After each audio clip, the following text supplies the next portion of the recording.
My girlfriend said, "If you want me back, you'll apologize to my father and ask for his blessing." I agreed. I drove to his house and showed him the year's worth of texts from his daughter, detailing how she was cheating on me and planning to leave me as soon as I put a ring on it. His blessing was to help me pack her things. The fight that ended my engagement started, as most of our fights did, over something completely insignificant. It was a Tuesday night.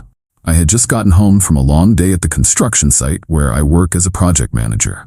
My fiancée, Megan, was upset because I had forgotten to pick up the specific brand of artisanal, oat-based, ethically sourced coffee creamer she liked. I had bought a different, perfectly good brand of oat creamer. This was, apparently, a crime against humanity. The argument escalated with breathtaking speed. The coffee creamer was not the real issue, of course. It was a symbol of my alleged thoughtlessness, my lack of attention to detail, my failure to prioritize her very specific needs. Within 10 minutes, we were in the middle of a full-blown relationship-ending fight. "I can't do this anymore, David," she yelled, her face flushed with a theatrical, well-rehearsed anger. "I can't be with a man who doesn't listen, who doesn't care. We're done." She declared our 3-year relationship over because of a carton of coffee creamer. I didn't react. I just stood there, a strange sense of calm washing over me. Because I knew with absolute certainty that this wasn't a real fight. It was a performance. It was the final scene of a play she'd been writing for over a year, and she had just delivered her big, dramatic monologue. I knew this because I had read the script. Let me explain. About a year ago, I discovered something by complete accident. We have a shared tablet, an iPad that usually sits on the coffee table. I picked it up one evening to look up a recipe. Her iMessage account was still open. The first message on the screen was from a man named Julian. It was a picture of them at lunch, a lunch she had told me was a work meeting. The message below it read, "Can't wait until you're finally free from that boring project manager, and we can do this every day." My heart hammered in my chest. I scrolled up, and there it was, a year's worth of their conversations, a detailed, time-stamped chronicle of her affair.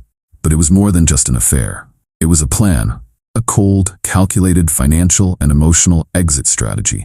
They mocked my job, my friends, my quiet, stable life. They detailed their secret meetings, their weekend trips, and they laid out their future. The plan was simple. Megan would continue to live with me, enjoying the financial security of my steady income while I saved up for an engagement ring. She was to push for a specific size and quality of diamond. The moment I put a ring on it, she would invent a massive relationship-ending fight, break up with me, and then after a respectable waiting period of a few weeks, she and Julian would go public. The ring was the prize, the seed money for their new life together. I sat there for hours that night, my world crumbling around me. My first instinct was to smash the tablet against the wall, to confront her, to scream, but my rage was quickly replaced by a cold, quiet, and deeply patient fury. A private confrontation would be her word against mine. She would lie, she would gaslight me, she would call me a paranoid monster for looking at her messages. No, a betrayal this profound deserved a more elegant, more absolute consequence. So, I made a decision. I would play my part. I would be the loving, clueless boyfriend, and I would collect the evidence. Every few weeks, when she was out, I would open the tablet and meticulously screenshot their ongoing conversations. I saved them to a secure, encrypted folder, organized by date. I watched their plot unfold in real time. I saw her complain that I wasn't saving for the ring fast enough. I saw Julian advise her on how to manufacture arguments to make me feel insecure. I had a year's worth of their conspiracy documented in perfect, undeniable detail. So when she stood in our kitchen, screaming about coffee creamer, I knew exactly what was happening. This was it. The final act. I had recently told her I had finally saved enough and was starting to look at rings. This fight was her preemptive strike, the justification for the breakup she was about to initiate. I let her scream until she was exhausted. Then I played my part. I was apologetic. I was heartbroken. I begged her not to throw away what we had. This, of course, was exactly what she wanted. It fed her ego, and it set the stage for her final demand. She let me grovel for a day. Then she came to me, her expression one of grave, regal seriousness. "If you are truly sorry," she said, "if you really want me back, there's only one way. My father is the most important man in my life. His opinion means everything to me. You need to go to his house, apologize to him for your behavior, and formally ask for his blessing to continue your relationship with me. I need to know he approves of you, that he believes you're man enough to deserve me. It was the most absurd, most outrageously manipulative demand I had ever heard, and it was perfect. Her father, Mr. Henderson, is a good man, an old-school, no-nonsense guy who built his own construction business from the ground up. He values honesty, integrity, and hard work above all else. He and I have always gotten along. He likes me because I'm a straight shooter. He has no idea his daughter is a viper. She thought she was sending me on a mission of humiliation. She thought I would go to her father, hat in hand, and beg, solidifying her power over me. She had no idea I was about to go to her father and present him with a detailed, undeniable dossier on the true character of his daughter. "Okay," I said, my voice full of a fake, defeated sincerity. "I'll do it. I'll go talk to your dad." Update 1. I gave Megan a full day to savor her victory. I let her believe I was a broken man, nervously preparing for my pilgrimage of apology. On Thursday afternoon, I called her father. "Mr. Henderson," I said, my voice steady.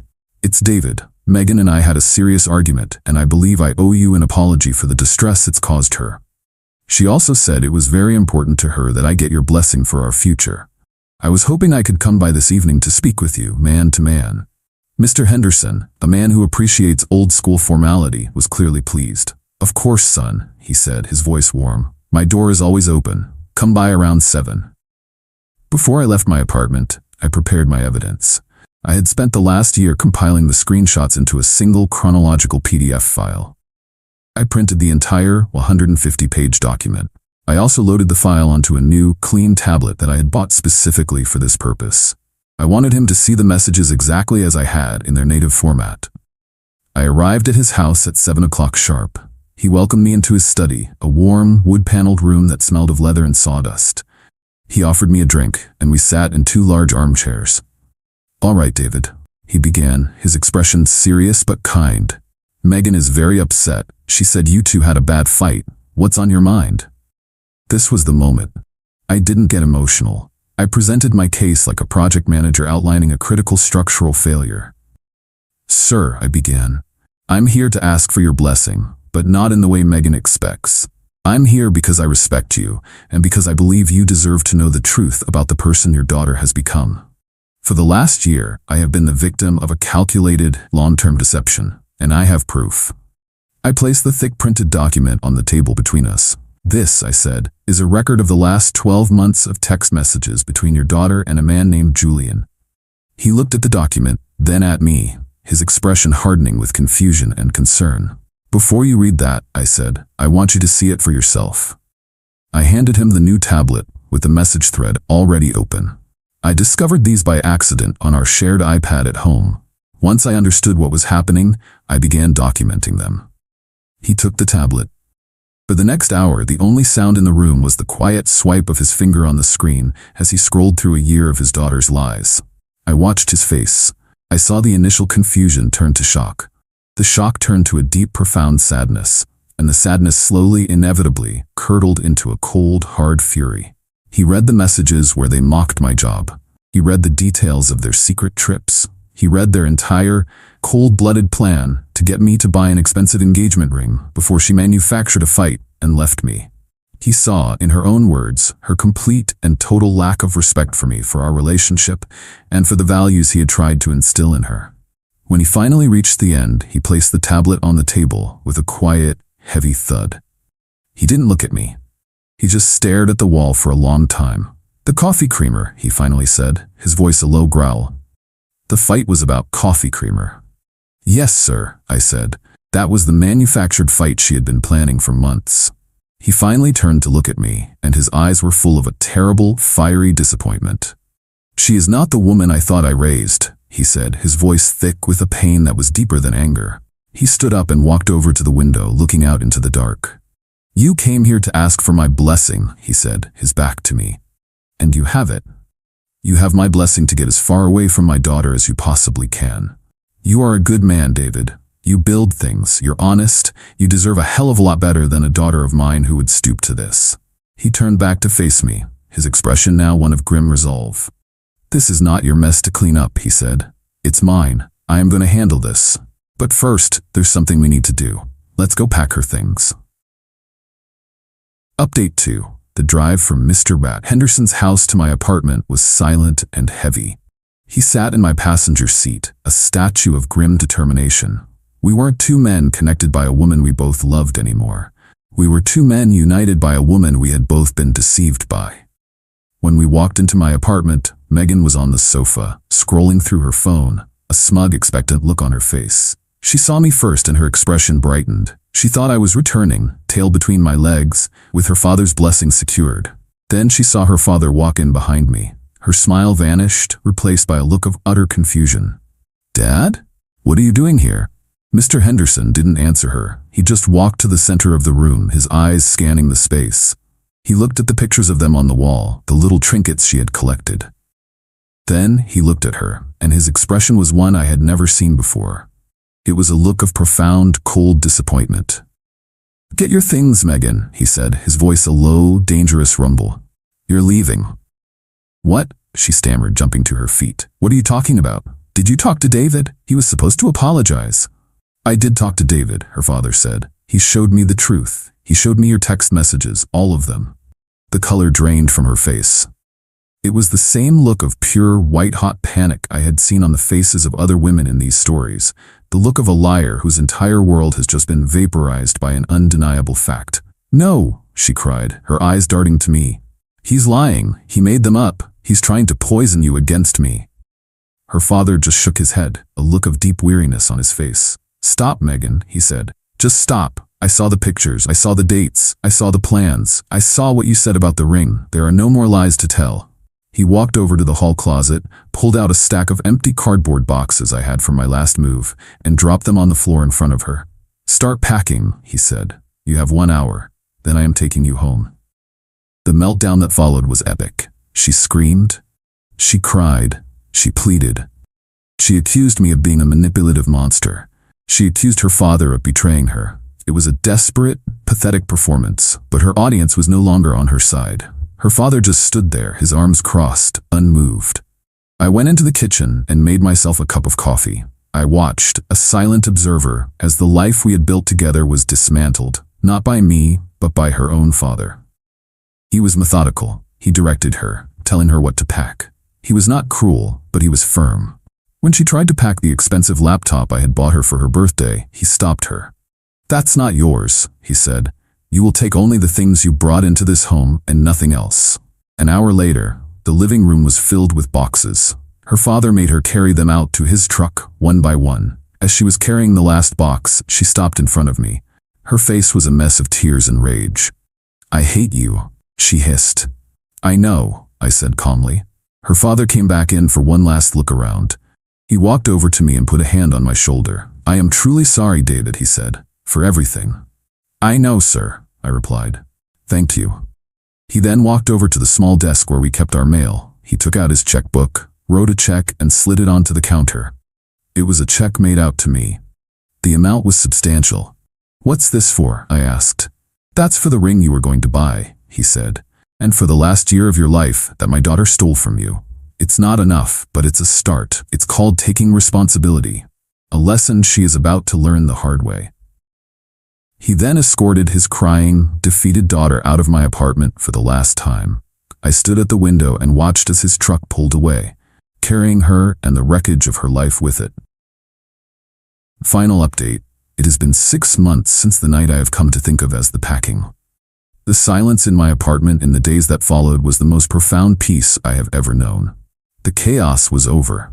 The consequences, however, were just beginning to unfold.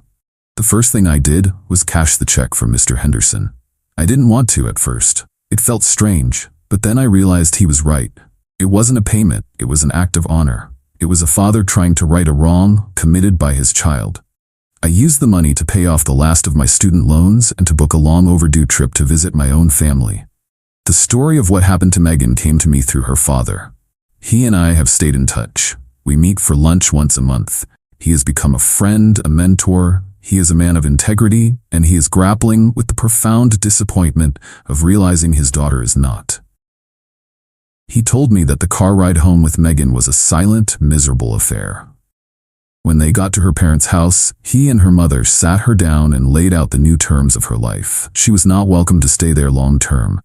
She was an adult who had made a series of destructive choices, and she would now have to live with them. They gave her 1 month to find her own apartment and a new job. They were cutting her off financially, completely. The lover, Julian, was, of course, nowhere to be found. Once the dream of a comfortable life funded by my engagement ring evaporated, so did his affection.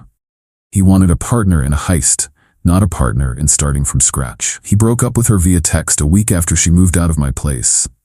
Megan is now living in a small, cheap apartment in a less desirable part of the city. She is working as a receptionist, a job she feels is far beneath her. She is broke, alone, and her relationship with her parents is strained to the breaking point. They love her, but they no longer trust her. She is, for the first time in her life, truly on her own. Her father once told me, during one of our lunches, that the hardest part for him was not the affair. It was the cold, calculated nature of the plan. To cheat is a weakness of the flesh, he said. But to plot, for a year, to defraud a good man who loves you, that is a weakness of the character. That is a rot that goes deep. As for me, I am doing better than ever. I was promoted to lead project manager at my company. I've been focusing on my work, my health, and my own family.